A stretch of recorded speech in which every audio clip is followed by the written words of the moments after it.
Basketball fans, Rick Kamla, Greg Anthony, and Rick Fox were at American Airlines Arena right outside the Heat store. And the San Antonio Spurs had an offensive explosion, 19 of 21 from the field to start the game. They shot 75.8% in the first half. That's a finals record for any half. Put that history into perspective.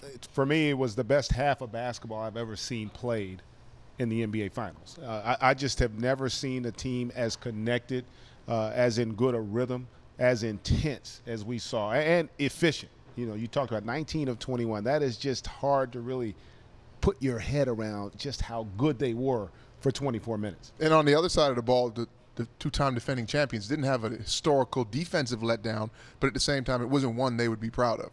Turnovers were a big factor, 20 of them committed by the Miami Heat, and that was a big part of the conversation here on Wednesday. At the end of the day, if we had half the turnovers, half the unforced turnovers, as poorly as we played, and I'm not giving ourselves an out on that defensively. That's about as poorly as we can play defensively. But if we just have half the turnovers, we give ourselves a chance to play for it in the last 3 or 4 minutes. I don't remember all Bron turnovers, but I can recall mine. You know, some of them was, you know, just not being strong enough with the ball. You know, I think Danny Green got 2 of them on me on a play that we called early on when Mario threw me the ball. You know, I mean, either hit the ball or whatever the case may be, and just not being strong enough.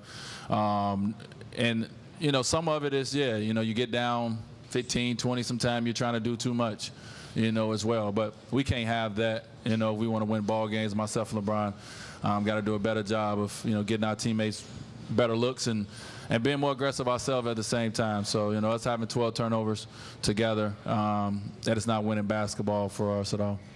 You spoke about this during the season. Maybe too many bad habits set in, and maybe they sort of come to, you know, root a little later, like now in the playoffs. Well, I mean, you hope not. I mean, you know, I don't believe so. I think we've played pretty good basketball throughout the postseason.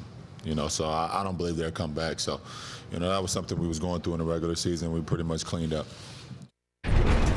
San Antonio won Game 3 by 19 in GA. They were a plus 17 in points off turnover. And really, that's been the metric, if you will, for Miami Heat's success during this two-time defending championship run. And it was the exact opposite. It was San Antonio who was much more the aggressor defensively to go along with that lights-out shooting in the first half. That's just a little too much to overcome for the Heat. Rick, was it great San Antonio defense or bad Miami offense? I think it was both.